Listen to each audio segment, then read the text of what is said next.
하나님 말씀은 신약성경 로마서 9장 25절에서 29절까지입니다. 우리 같이 로마서 9장 25절에서 29절까지 제가 가지고 있는 성경책은 신약성경 252쪽에 있습니다. 우리 같이 한 목소리로 가정에 계신 분들도 소리내어서 함께 같이 읽겠습니다. 호세아의 글에도 이르기를 내가 내 백성 아닌 자를 내 백성이라 사랑하지 아니한 자를 사랑한 자라 부르리라. 너희는 내 백성이 아니라 한 그곳에서 그들이 살아계신 하나님의 아들이라 일컬음을 받으리라 함과 같으니라. 또 이사야가 이스라엘에 관하여 외치되 이스라엘 자손들의 수가 비록 바다의 모래 같을지라도 남은 자만 구원을 받으리니 주께서 땅 위에서 그 말씀을 이루고 속히 시행하시리라 하셨느니라. 또한 이사야가 미리 말한 바 만일 만군의 주께서 우리에게 씨를 남겨두지 아니하셨더라면 우리가 소돔과 같이 되고 고모라와 같았으리로다 함과 같으니라. 아멘. 설교의 제목은 남은 자만 받는 구원. 설교하기에 앞서 잠깐 광고 말씀을 드리면 우리가 함께 예배당에서 이렇게 예배할 수 없고 각자 이렇게 떨어져서 각자의 처소에서 온라인으로 예배를 드려야 되기 때문에 또 이렇게 온라인으로 예배를 드리기 때문에 또 특별한 어떤 유익이 있었으면 좋겠다 하는 생각이 들었습니다. 그러면 우리가 함께 지금 예배하지 못해서 섭섭하고 안타까운 그것에 대한 보상이 되지 않을까. 그래서 오늘 설교를 마치고 나서 화상으로 쌍방향으로 한번 설교 나눔을 해보려고 합니다. 그러니까 설교를 잘 들으시고 이제 설교를 마치고 우리가 함께 설교 나눔을 할 거니까 그때 설교를 들으시면서 하실 질문들을 준비해 주시고 시험적으로 또 하는 거니까 너무 만족하려고 하지 마시고 어쨌든 오늘 설교를 마치고 이 예배를 마친 후에 이렇게 화상으로 같이 나누는 그런 시간을 한번 가져보도록 하겠습니다. 오늘 본문의 말씀 남은 자만 받는 구원.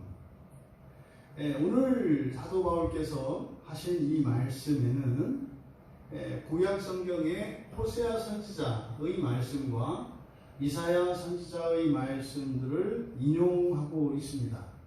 그런데 지금 이 말씀을 인용하는 것이 이렇게 순서에 따라서 하는 것이 아니라 특정한 목적을 가지고 특정한 주제에 대하여 말씀하기 위해서 구약의 본문들을 인용하고 계신 것을 우리가 알 수 있습니다. 결론부터 말씀을 드린다면 로마서 9장, 10장, 11장의 주제가 뭐라 그랬습니까? 영화라고 그랬어요. 하나님의 자녀가 되는 것, 완전한 하나님의 자녀의 상태, 이것을 영화의 상태다 이렇게 이야기를 하고, 존재론적으로는 새로운 피조물이라고도 하고, 또 그것을 신이라고 한다. 또 그 신의 상태를 천사와 동등이라고 한다. 이때 신이라고 하는 것은 천사와 동등의 상태를 이야기하는 것입니다. 그래서 이 오늘 말씀도 설교의 제목이 남은 자만 받는 구원 그랬지 않습니까? 그러니까 여기에서 말하는 이 구원이라고 하는 것은 구원의 최종적인 형태를 말하는 거예요. 부활에 이른 상태, 그리고 가장 좋은 구원. 그것은 예수님께서도 누누이 말씀하시는 것처럼 모든 신자들이 다 똑같은 구원을 누리는 것이 아니라 모든 신자들 가운데 차별적으로 누리는 구원이 있다는 것을 신구약 성경을 통해서 계속적으로 하나님께서 말씀을 하십니다.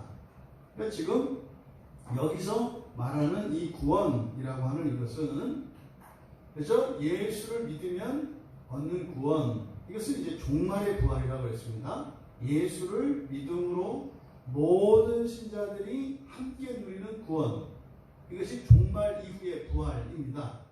그런데 그 이전에 이 땅에서 예수님께서 재림하셔서 이루시는 그 나라에 참여하는 그 구원, 그것이 성경에서 우리에게 가르치는 바 가장 최상의 구원이고, 이 땅에 택함을 받고 살아가는 신자들이 추구해야 할 구원인 것입니다. 그래서 여기서 남은 자만 받는 구원 했을 때 마치 구원에서 취소될 수 있다라든지, 또 일정 정도 수준의 이상에 오르지 않으면 구원받을 수 없다라고 하는 이런 일반적인 구원이 아니라, 여기에서는 구원받는 사람들 중에서 가장 좋은 구원을 받을 사람들, 이 사람들을 남은 자라고 이야기를 하는 것입니다. 이것을 염두에 두시고 어떻게 바울 사도께서 이 말씀을 논중하고 있는지 성경적으로 우리가 함께 살펴보겠습니다. 먼저 25절에서 호세아의 글에도 이르기를, 이렇게 되어 있는데 그대로 직역하면 호세아에게 하신 말씀입니다. 호세아에게 말씀하시기를, 이렇게 되어 있습니다. 그러면 그 뒤에 나와 있는 내가 내 백성이 아닌 자를 해서 쭉 이어지는 이 말씀이 하나님께서 육성으로 호세아에게 주신 말씀이에요. 아마 그 하나님의 말씀을 소리를 낸 것은 천사들이었을 것입니다.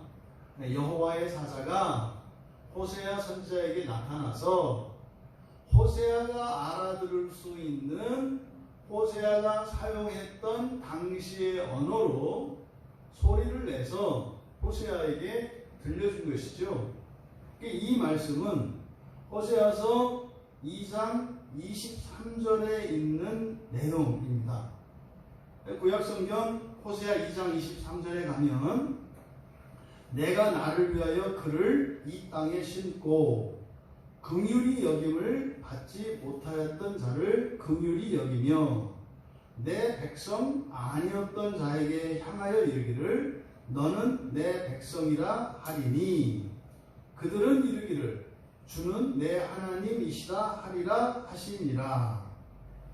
바울 사도께서 호세아서 2장 23절의 말씀을 인용을 하셨는데 똑같이 전체를 인용하신 것은 아닙니다. 그 가운데에서 중간 부분, 긍휼히 여김을 받지 못하였던 자를 해서 내 백성이라 하리니, 여기까지 인용을 한 겁니다.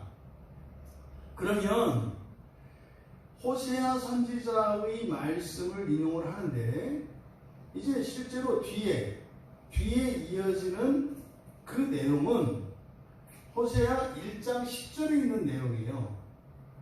뒤에 지금 호세아서 2장 23절과 다른 내용이 있습니다. 그것은 바로 내 백성이 아니었던 자에게 향하여 이르기를 너는 내 백성이라 하리니, 이렇게 되어 있는 이 호세아서 2장 23절의 말씀, 이것을 뒤에 호세아 1장 10절에 하나님의 아들이라 일컬음을 받으리라 함과 같으리라 라고 되어 있는 26절 이하의 말씀, 그러니까 25절과 26절은 호세아서 2장 23절과 호세아서 1장 10절의 말씀을 인용을 하는데, 인용 순서가 호세아서의 순서를 따라서 1장 10절을 먼저 인용하고 그 다음에 2장 23절의 말씀을 인용하는 것이 아니라 순서를 바꾸어서 인용하고 있다. 이거는 의도가 있는 것입니다. 왜 이렇게 2장 23절을 그러니까 호세아서의 뒤에 부분을 앞으로 끌어오고 앞에 있는 1장 10절의 말씀을 왜 뒤쪽으로 보냈을까? 그것은 바로 이 로마서 9장에서 다루고 있는 그 주제와 관련되어 있습니다. 먼저 이 호세아서의 핵심적인 내용은 범죄한 이스라엘에 대해서 하나님께서 징계하시고 그들을 회복시키시는 이야기입니다. 그러니까 하나님의 선택을 받고 하나님의 특별한 그 언약의 복을 받으면서도 끊임없이 우상을 숭배함으로 범죄하여 하나님께 징계를 받고 흩어지게 되는, 그래서 하나님이 흩으신다라는 말이 이스르엘입니다. 그래서 흩으셨다가 그들을 이렇게 흩어서 하나님이 징계하심으로 그들이 겪는 여러 가지 고난과 고생들을 통해서 하나님께서 회복시키는 이야기예요. 그것이 꼭 오늘 우리들의 상황과 같습니다. 교회에서 지금 함께 모여서 예배를 못 드리고 다 흩어져 있지 않습니까? 그런데 성경은 우리들이 이렇게 흩어지게 된, 다시 말해서 이 예배당에 모여서 함께 예배를 드리지 못하는 그 이유가 우리들의 죄에 있다, 우리들의 범죄에 있다라고 얘기를 하는 거예요. 하지만 이것이 단순한 우리들의 잘못에 대한 하나님의 징계로 끝나는 것이 아니라 이러한 일들을 통해서 더 좋은 일이 있게 될 것이다 라는 내용이 호세아서의 주제입니다. 그런데 이 본문을 바울 사도께서 놀랍게 해석하고 있는 거예요.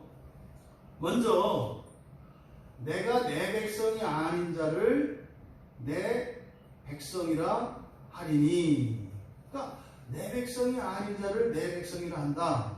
이것은 여러분들이 호세아서를 이제 보시면 바로 호세아서 1장 9절과 10절이 이제 상반되는 내용입니다. 호세아서 1장 9절은 이제 하나님의 백성들에게 늘 징계하시는 내용이에요. 너희들은 내 백성이 아니다. 근데 1장 10절은 이제 회복시키시는 내용이거든요. 근데 2장 23절의 말씀을 가져와서 바울 사도께서 말씀하고자 하는 바, 이것은 뭐냐면 바로 호세아 선지자를 통해서 북쪽에 있던 왕국인 이스라엘을 징벌하신 후에 이제 회복을 하시는 일이 있는데, 그것은 원상태로 회복하는 것이 아니라 징벌을 내리기 이전의 상태와 완전히 새로운 상태로의 진전이라고 하는 말씀을 하시기 위해서 2장 23절 말씀을 먼저 가져온 것이다. 25절에 내 백성이 아닌 자를 백성이라. 이게 뭡니까? 그러니까 백성을 백성이 아니라고 말씀하셨던 하나님께서 나중에는 다시 그들을 내 백성이라 이렇게 부르신다는 거예요. 그러면 2장 23절에는 어떻게 되어 있냐면 긍휼이 이렇게 되어 있습니다. 그러니까 여기서 사랑하다라고 하는 것이 긍휼이 이제 같은 말입니다. 그러면 사랑하지 아니한 자를, 그러니까 백성이 아닌 자를 내 백성이라, 사랑하지 아니한 자를 사랑한 자라. 이건 무슨 말입니까? 회복에 대한 메시지예요. 그런데 지금 25절의 이 말씀을 통해서 놀라운 변화가 이제 그들에게 일어나는 것을 이제 26절에서 말씀하는데, 26절에 있는 내용을 보면 너희는 내 백성이 아니라 한 그곳에서 그들이 살아계신 하나님의 아들이라 일컬음을 받으리라. 여러분 먼저 이 말씀의 내용을 기억하십시오. 이스라엘은 하나님의 백성이에요. 하나님이 선택을 했기 때문에. 근데 범죄를 했습니다. 그래서 하나님께서 부인하세요. 이제 너희들은 내 백성이 아니다. 이렇게 부인하세요. 그런데 다시 그들을 다시 내 백성이다 이렇게 부르신다는 겁니다. 그런데 백성이 될 수 없었던 범죄함으로 스스로 하나님의 백성됨에서 벗어났던 그들을 다시 하나님께서 찾아오셔서 회복하시고 그들을 부르시는데 이제는 뭐라고 하신다고요? 26절에서 내 백성이 아니라는 그곳에서 그들을 뭐라고 부른다고요? 하나님의 아들이라 불림을 받을 것이다.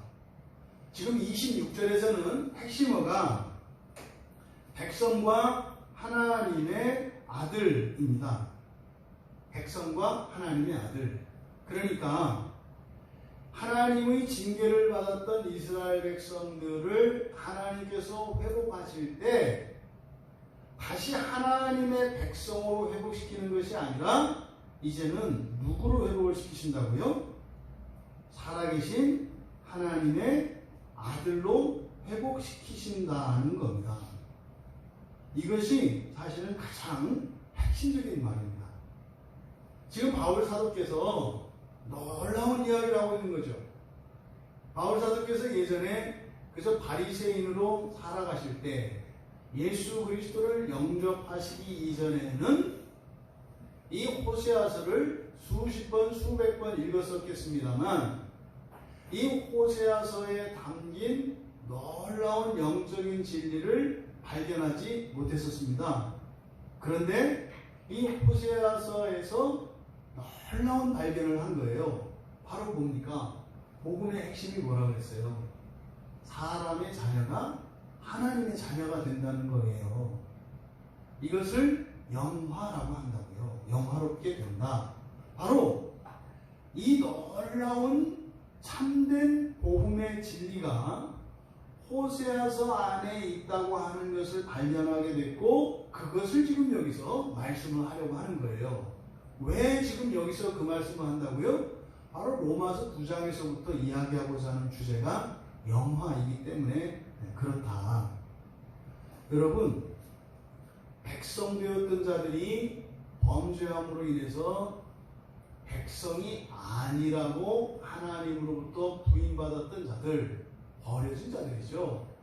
근데 하나님께서 그들을 다시 찾아오셔서 구원하시고 회복시켜 주시는데 이제는 백성 정도로 회복시키는 것이 아니라 그것을 능가하는 하나님의 아들로 삼는다는 거예요. 이게 바울 사도의 교 가르침의 아주 중요한 사상입니다. 죄 있는 곳에 은혜가 더하는 놀라운 구원의 지혜예요. 죄 있는 곳에 은혜가 더해지는 구원의 지혜. 뭡니까? 잘못한 것으로 인해서 잘못하기 이전보다 더 잘된 상태로 바꾸어주시는 그런 거죠. 말하자면 우리가 하나님을 추구하면서 가다 뒷걸음질을 한 걸음 뒷걸음질 치는 거예요. 그러면 한 걸음 물러섰던 우리가 회개함으로 우리의 죄를 깨닫고 그 죄를 버리고 새로워지기를 간절히 소망하면서 하나님의 은혜를 구할 때 하나님께서 우리의 본성을 변화시키시고 우리의 전 인격과 우리의 전 생애를 새롭게 하시는 구원의 일이 일어나는데 어떻게 해요? 이제는 한 걸음이 아니라 두 걸음, 세 걸음을 우리를 구원하신다는 이야기예요. 주의사항은 뭐라 그랬죠? 그럼 더 많이 가기 위해서는 더 많이 죄를 져야 되겠구나 이런 생각하지 말라 그랬습니다. 왜요? 죄를 져도 한 걸음 뒤로 물러서는 죄를 져도 두 걸음, 세 걸음 우리를 성숙시키시고 성장시키신다면 죄를 짓지 않고 한 걸음 나아갈 때는 어떻게 하시겠어요? 그러니 죄를 짓고 회개하고 이렇게 성장과 성숙하는 이 놀라운 구원의 지혜에 만족하지 마시고 범죄하지 않고 회개함으로 오히려 그 이상의 진전을 목표로 삼으시기 바랍니다. 지금 여러분들에게는 이 하나님의 아들이라는 말이 굉장히 익숙한 말이에요. 너무나 익숙해서 그것의 가치도 모르고 의미도 모르죠, 사실은.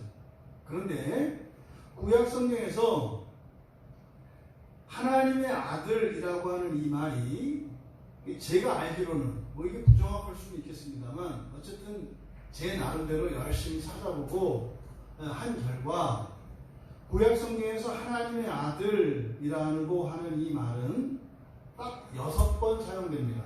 그러니까요, 유대인들에게 하나님의 아들이라는 말은 그렇게 일반적으로 일상적으로 사용하는 말이 아니에요. 굉장히 특별한 말이에요. 그러면 구약 성경에서 하나님의 아들이 의미하는 바가 무엇인가? 그러면 그 하나님의 아들이라는 말이 사용된 성경의 본문을 찾아가 보면 그게 무슨 뜻인지 우리가 알 수 있는 겁니다.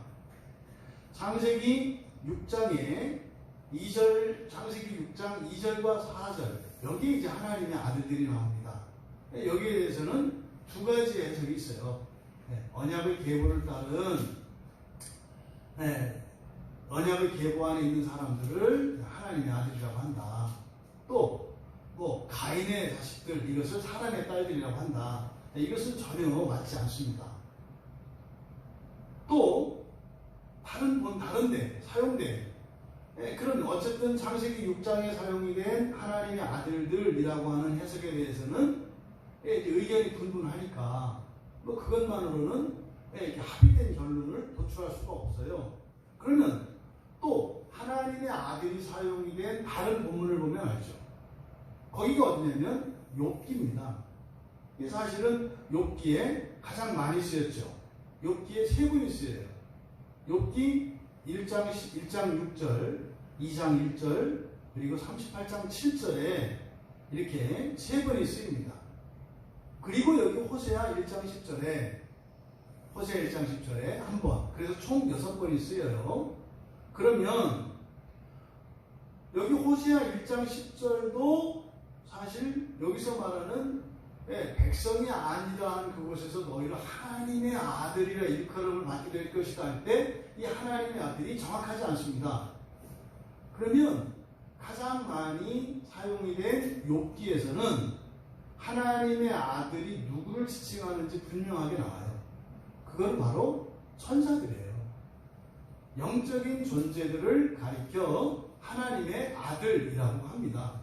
그래서 구약 성경에서 하나님의 아들이라고 하는 이 말의 의미는 영적인 피조물인 천사를 가리키는 것이다 라고 하는 것이 욥기를 통해서 분명하게 밝혀집니다.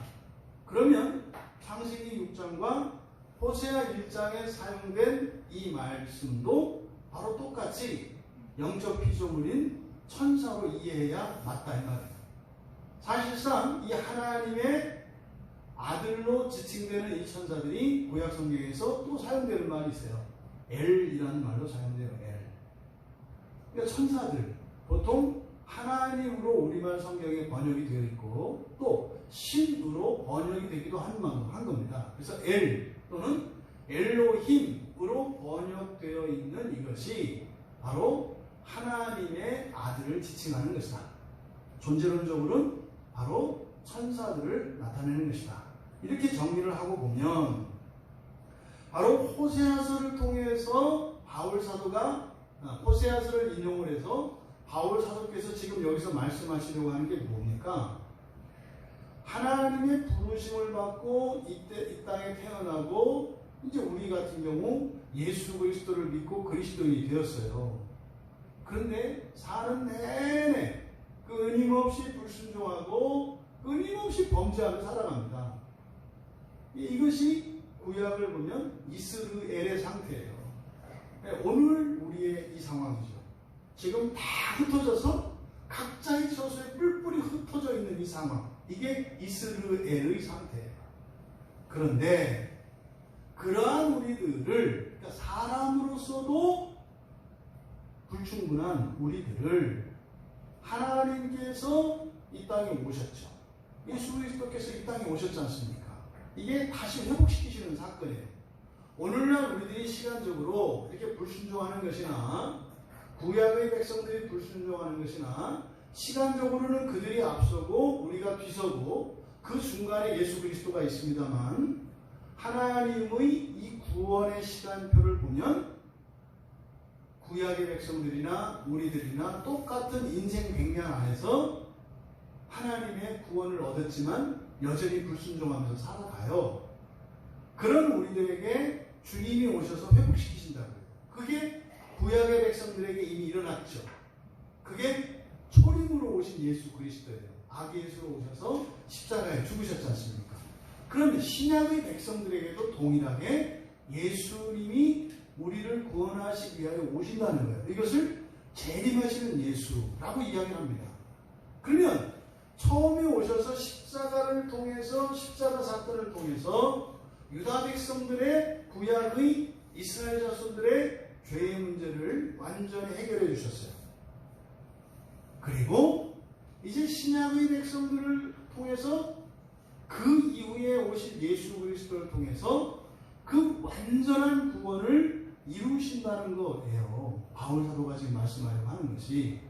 근데 어떻다? 그저 사람이 아니라 하나님의 아들들로 우리를 변화시킨다는 겁니다. 이게 지금 여기서 지금 말씀하고자 하는 바울 사도의 가장 핵심적인 메시지다 이 말이에요. 그리고 나서 또 이사야서의 말씀을 인용을 합니다. 이사야서의 말씀을.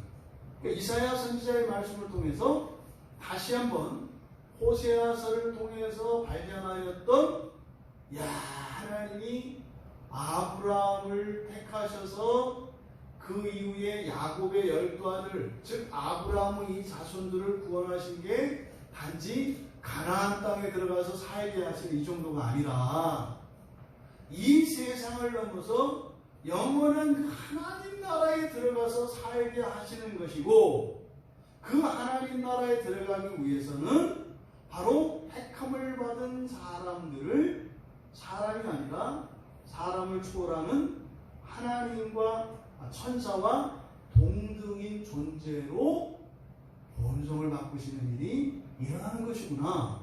이것을 이제 이사야서를 통해서 다시 한번 설명함으로써 지금 바울 사도의 가르침을 더 보강하고 강화시키려고 하는 겁니다. 먼저 27절에서 이사야 선지자가 이사야가 이스라엘에 관하여 외치되, 지금 이제 27절, 28절 말씀은 이사야서 10장 22절과 23절의 말씀의 인용입니다. 그러면 이사야 선지자가 외친 말씀, 이스라엘 자손들의 수가 비록 바다의 모래와 같을지라도 남은 자만 구원을 받으리니. 여러분들이 이 정도 구약에 그 아브라함에게 주신 하나님의 약속에 대한 이런 기본적인 지식은 다 가지고 계세요. 그러니까 하나님께서 아브라함에게 약속하셨던 내용이에요. 그러니까요, 아브라함에게 바로 많은 자손들, 그 자손들에 대해 여호와 하나님께서 약속하셨는데 그게 다가 아니라는 거예요. 그게 다가 아니다. 그들 가운데에서 남은 자, 그들 가운데에서 남은 자에 대한 또 다른 구원이 있다는 거죠. 그러니까 아브라함을 택하셔서 아브라함에게 하셨던 약속을 이루세요. 이것도 구원입니다. 하나님으로부터 선택을 받았고 하나님의 약속을 누리는 것, 그 선택입니다. 그 약속의 성취고 구원입니다. 실제로 이미 구약 성경에서는 애굽에서 노예로 잡혀 있다가 거기에서 해방이 돼서 자유를 얻고 가나안 땅으로 들어오는 아브라함에게 주셨던 자손들에 대한 약속과 그 땅에 대한 약속이 성취가 됐어요. 그런데 그게 끝이 아니라는 것이죠. 그 약속 이후에 또 다른 약속이 있다는 거예요. 근데 그 약속은 바로 아브라함의 자손들 가운데, 다시 말해 언약의 자손들 가운데 남은 자들, 일부의 사람, 그것이 일부일지 대다수일지는 정해져 있지 않습니다. 그들을 남은 자라고 해요. 남은 자들만 누리는 또 다른 차원의 구원이 있다는 것을 말씀하려고 하는 겁니다. 그러니까 이사야서 10장 22절에서는 그렇게 되어 있어요. 이스라엘이여, 내 백성이 바다의 모래 같을지라도 남은 자만 돌아올 것이다. 남은 자만 돌아올 것이다. 이것은 마치 바벨론으로 포로로 돌아갔다가 거기에서 소수의 사람들만 돌아오는 역사적 사건에 대한 이야기예요. 사실은. 그런데 이것이 신학적으로 우리에게 적용을 하면 여러분들이 예수 그리스도를 믿은 것, 이것은 여기에 있는 바다의 모래와 같은 많은 수의 언약의 자손 안에 들어가는 거예요. 이게 그리스도인이에요.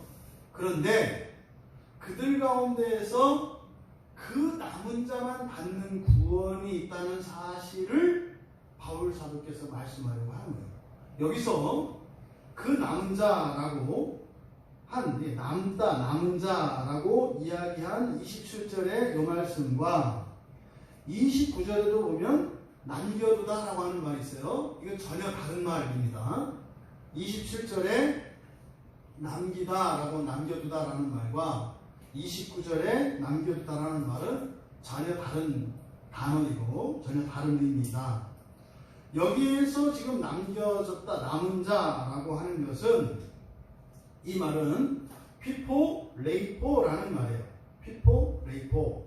이게 무슨 뜻이냐면 피포는 뭐뭐 아래 이런 뜻입니다.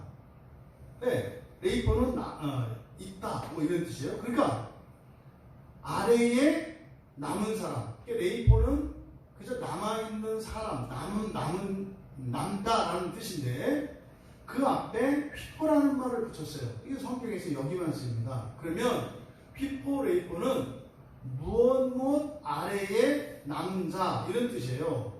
그러니까 여기서 남은 자가 의미하는 바는 여호와의 주권 아래에 남은 자. 뭡니까? 끝까지 참된 신앙을 붙들고 그 신앙 아래에 있는 사람, 이런 거죠. 바로 그 남은 자만 얻는 구원이 있다. 얻는 구원이 있다. 특별한 구원이 있다. 그런데 왜 그러느냐? 이것에 대한 설명이 이제 28절 말씀이거든요. 28절의 말씀을 보시면 여기가 이제 번역이 잘못되어 있기 때문에 27절의 이사야서의 말씀을 우리가 이해할 수가 없어요.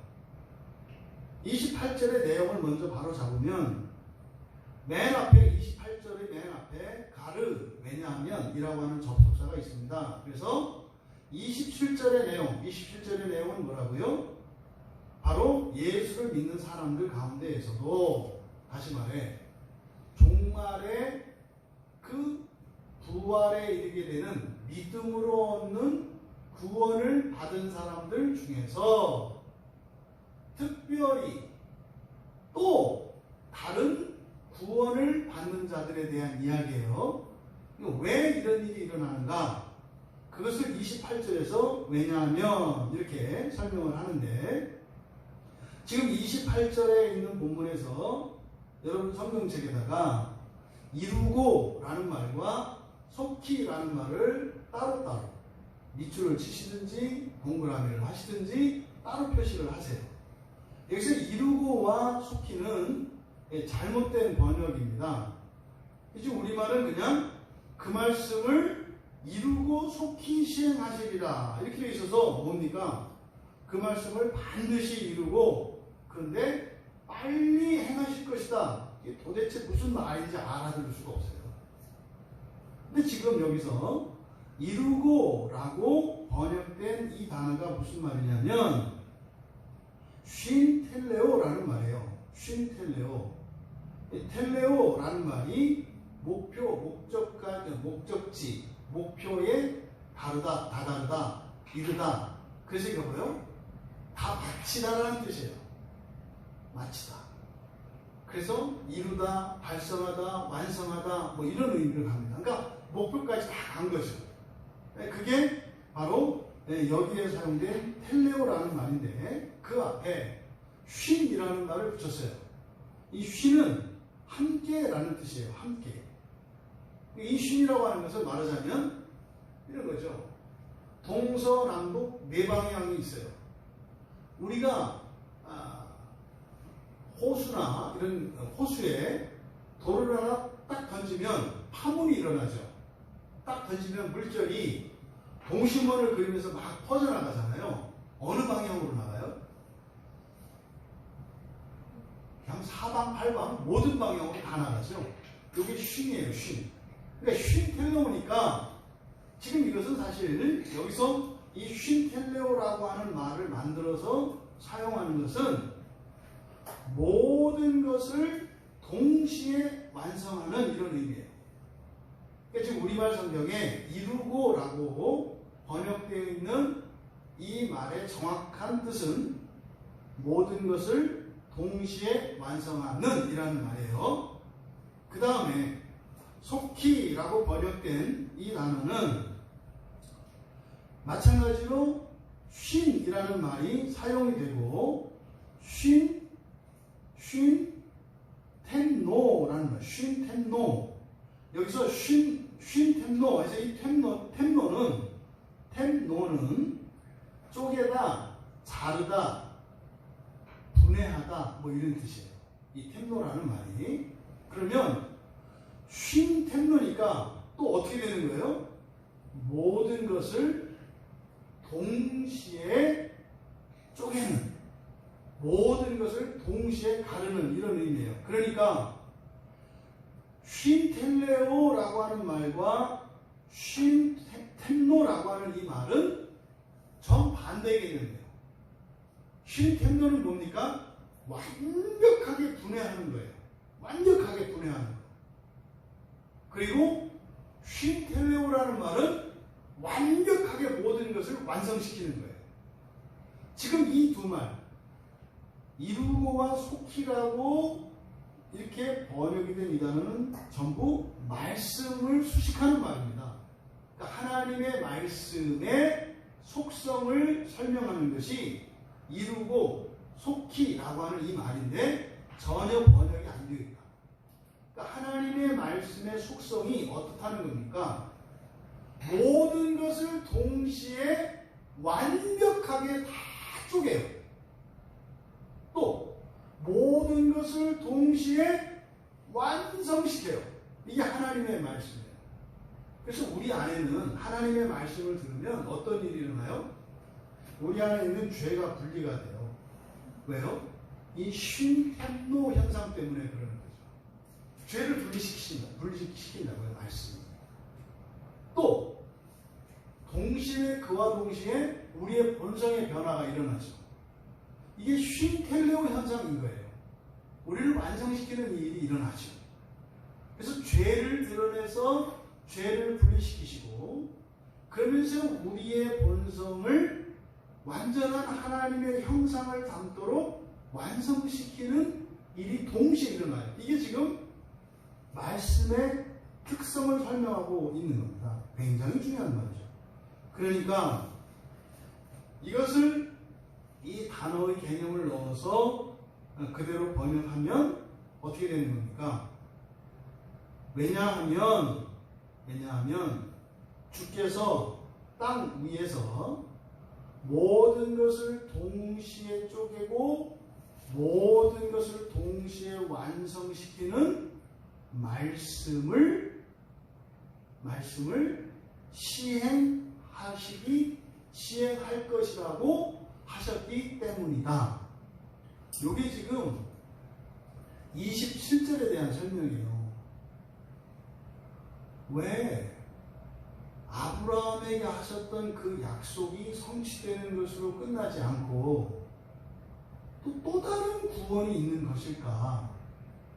그것은 하나님의 말씀에 독특한 특성이 있는데 모든 것을 분해해서 그 안에 있는 이런 죄와 허물, 불결과 오염과 부패들을 완전히 다 드러내시고 또 그 모든 것들을 완성시키는 하나님의 말씀의 이 특성, 이것 때문에 그런 일이 일어난다는 거예요. 왜 하나님이 아브라함을 선택하셨습니까? 아브라함을 통해서 생겨난 그 자손들을 구약시대에 다 완성시키시지 않으시고 오히려 그들로 하여금 또 예수님을 십자가에 못 박게 하셨는가? 이것이 바로 유대인들의 범죄와 타락으로 인해서 이방인들이 구원에 들어오게 되는 이런 역사적 사건에 대한 바로 하나님의 구원의 그 역사적 사건에 대한 설명이 바로 하나님의 놀라운 이중적 구원의 방식에 있다고 말씀을 하는 겁니다. 전달이 잘 되시는지 모르겠어요. 여러분들을 보지 않고 그냥 이렇게 설명을 하려니까 설명이 안 돼요. 이렇게 여러분들이 이렇게 있어야 여러분들을 보면서 이렇게 잘 알아듣는지 따라오는지 이렇게 보면서 제가 설명을 하겠는데 이렇게 영상을 통해서 이렇게 예배를 드리고 하나님의 말씀을 설명하려고 하니까 이 여러분들에게서 이렇게 피드백이 안 오니까 이게 이제 말도 이게 자꾸 이게 어눌해지고 그러는 것 같아요. 어쨌든 이거 마치고 잠깐이라도 이야기를 나눌 때 질문하시기 바래요. 이해가 안 되는 부분은. 자, 그렇다면 이사야 선지자의 말씀을 통해서 사도 바울께서 하시고자 하는 말, 다시 말해 27절과 28절의 말씀을 인용해서 바울 사도께서 하시고자 하는 말씀을 간단하게 요약한다면 하나님이 창조를 하셨는데 창조로 끝나는 게 아니라 재창조와 새창조가 있다는 사실을 바울 사도께서 지금 말씀하려고 하는 거예요. 그럴까요? 구원, 또 다른 구원이 있다. 이것이 이사야 선지자의 말씀 안에 이미 계시되어 있었다. 이 얘기를 하시는 겁니다. 그리고 나서 다시 29절에서 또 이사야서의 또 다른 말씀을 인용을 해요. 또한 이사야가 미리 말한 바. 이것은 이사야서 1장 9절 말씀의 인용입니다. 이사야서 1장 9절은 이렇게 되어 있어요. 만군의 여호와께서 우리를 위하여 생존자를 조금 남겨두지 아니하셨다면 우리가 소돔 같고 고모라 같았으리로다. 근데 여기서 먼저 결론적으로 말씀을 드리면 바울 사도께서 왜 이 말씀을 인용하셨을까? 이것은 만군의 주라는 말씀 때문에 하나님에 대한 여러 가지 성호가 있는데 바울 사도께서 이 말씀을 인용한 것은 하나님을 만군의 여호와라고 부르는 이 성호 때문에 그래요. 그럼 사실 지금 이 말씀은 창세기 18장, 19장의 사건의 배경이 되는 겁니다. 소돔과 고모라가 타락해서 하나님께서 오셔서 그 소돔과 고모라를 심판하시잖아요. 그때 이제 롯이 두 딸을 데리고 살아나게 됩니다. 근데 물론 롯과 롯의 아내 그리고 두 딸이 결혼할 그 사윗감이 있었어요. 그들도 함께 데리고 나오려고 했죠. 근데 그들이 코웃은 치고 따라 나오지 않았습니다. 그래서 그들은 다 멸망했죠. 또 롯의 아내는 천사의 당부를 어겼죠. 되돌아보지 말라고 하는, 되돌아보지 말라고 하는 그 말을 어겨서 소금 기둥이 되어버렸습니다. 그래서 결국 소돔과 고모라에서 살아남은 것은 롯과 두 딸, 세 사람뿐이었거든요. 바로 이 사건이 배경이 되는 말씀이죠. 근데 지금 이사야 선지자의 이 말씀을 인용한 목적이 바로 만군의 주, 만군의 여호와라는 이 말씀 때문에 그렇다고 했어요. 그러면 이 만군의 주, 이사야 선지자는 만군의 여호와라고 했잖아요. 근데 바울 사도는 만군의 주 그랬잖아요. 그러면 바울 사도께서 말하는 주는 누굽니까? 예수님이에요. 예수님. 그러니까 예수님이 누구시라는 거예요? 만군의 주라는 거예요. 그러니까 이사야 선지자가 만군의 여호와라고 했을 때 이 여호와라고 하는 이름은 부정확한 이름이에요. 불리지 않았기 때문에 실전돼 버렸어요. 없어졌어요, 사실은. 그래서 야훼 또는 여호와로 이렇게 이제 발음을 하는데 그게 잃어버려도 상관이 없다. 왜요? 우리는 정확한 이름을 알고 있잖아요. 누구예요? 예수다 이 말이에요. 그래서 구약 성경에서 나오는 여호와는 바로 우리의 예수님을 일컫는 말이에요. 그래서 우리가 그 성경 읽기 할 때 사용하시는, 여러분들이 사용하시는 그 새번역 성경에는 구약 성경의 여호와를 다 주로 번역을 해놨습니다. 왜요? 신학적으로 재번역한 거죠. 근데 지금 만군의 주가 그러면 의미하는 바가 뭐냐? 이게 이제 히브리어 사바오트의 헬라어 음력인데, 이거는 그대로 사바오트 이렇게 돼요. 사바오트. 근데 이 사바오트, 만군이라고 하는 이 말이 의미하는 바는 바로 만군은요, 천사 군대를 말하는 거예요. 천군을 말해요. 천군. 사람이 아니라 천사의 무리를 일컫는 말이에요. 이것을 보통 천군이라고 하죠.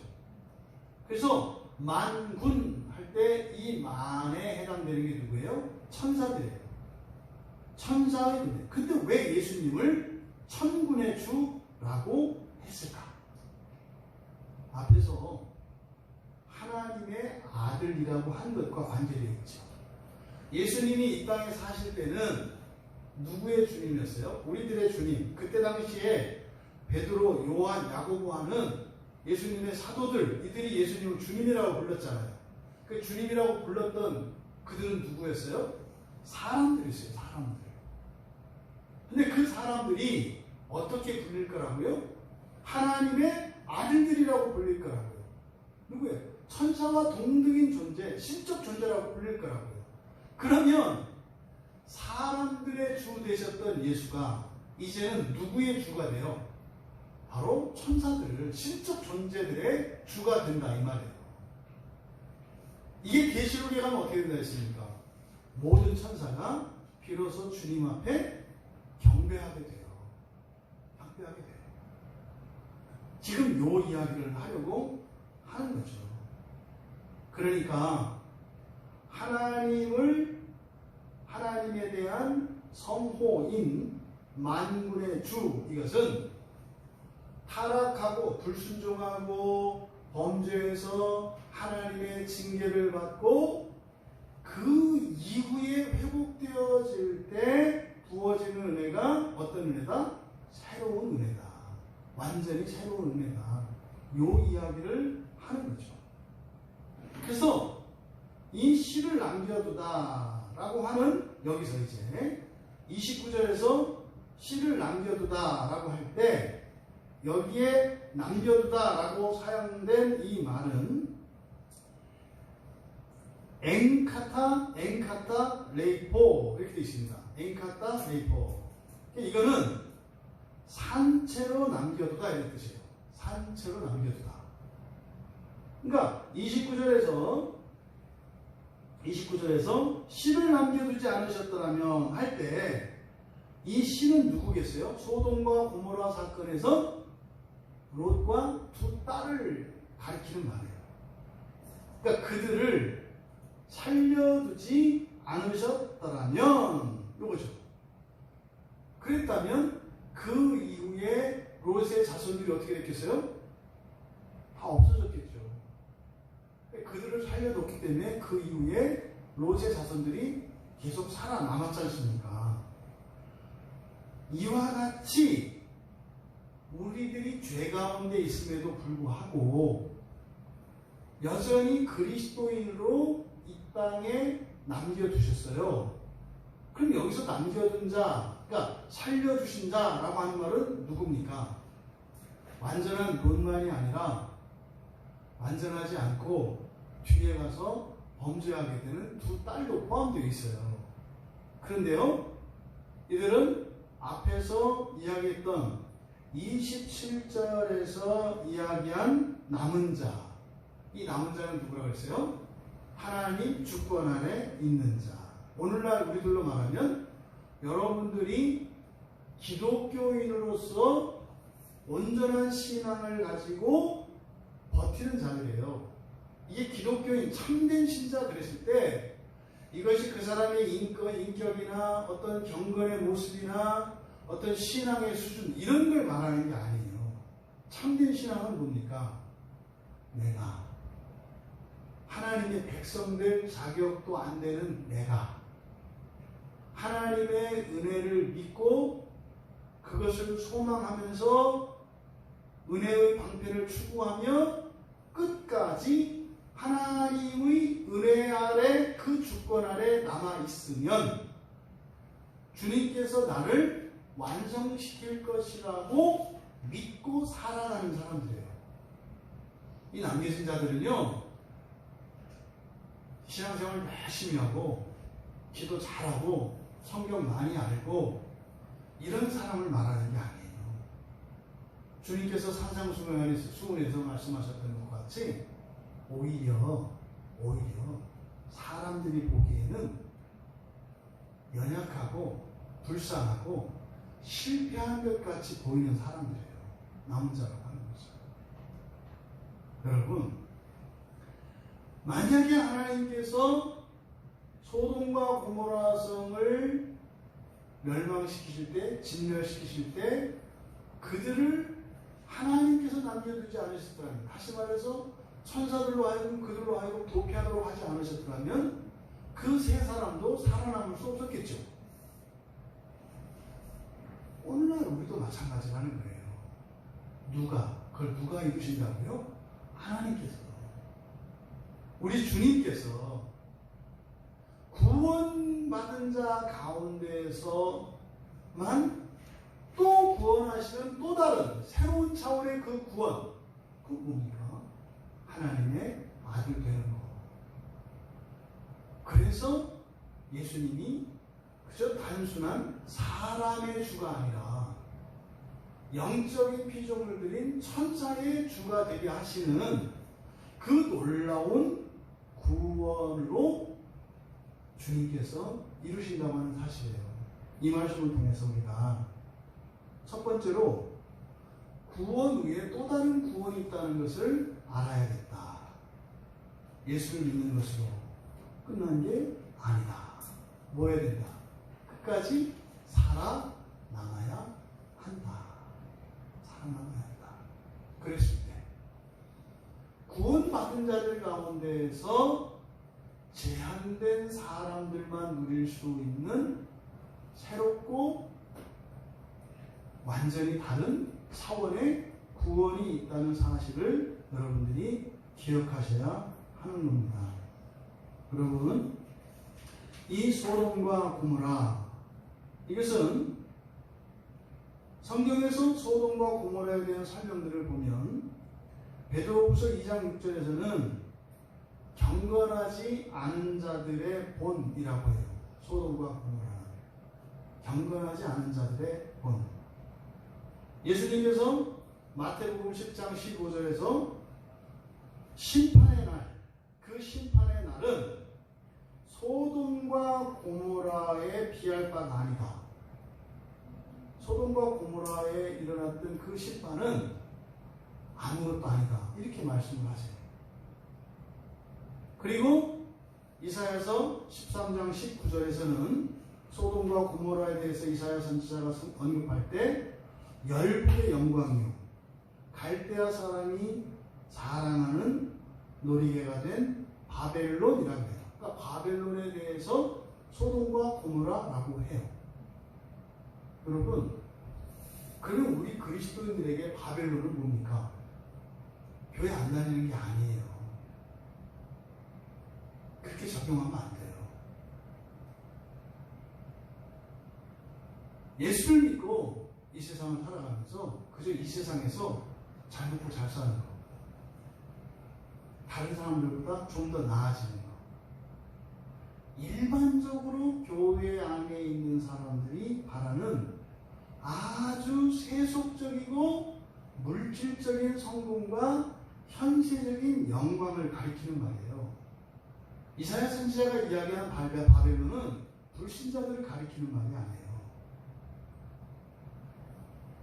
저희들 목사 같은 경우에는요, 교회 건물을 커다랗게 아름답게 짓는 거, 또 성도들을 많이 모으는 거, 또 여러분들은 뭐겠어요? 여러분들은 교회 안에서 사람들로부터, 또 여러분들이 살고 있는 이 세상에서 인정받고 존경받고 명예와 영광을 누리려고 하는 그리스도인임에도 불구하고 이렇게 현세적인 것에서 어떤 영광과 만족을 추구하려고 하는 이것이 바벨론이에요. 그거는 어떻다? 반드시 멸망한다. 그러니까 무엇을 추구해라? 남은 자 되라. 남은 자 되라.